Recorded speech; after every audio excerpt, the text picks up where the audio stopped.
大家好啊！每個女仔都想變靚啲。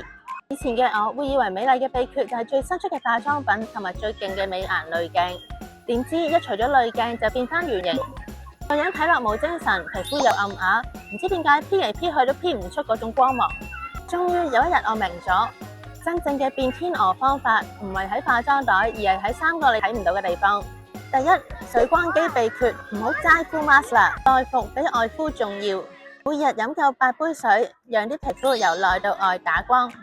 第二，自信是唇膏，無論你今日着咩衫，記住出門口之前搽上你嘅自信，因為充滿光彩嘅眼神同埋由心而發嘅笑容，係乜嘢化妝品都取代唔到㗎。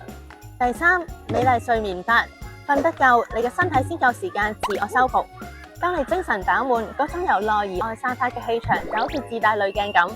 記住，你已經夠靚，只係需要點亮你內在嘅光芒。唔好再俾濾鏡定義你嘅美，發光發熱就係最靚。好啦，下次見。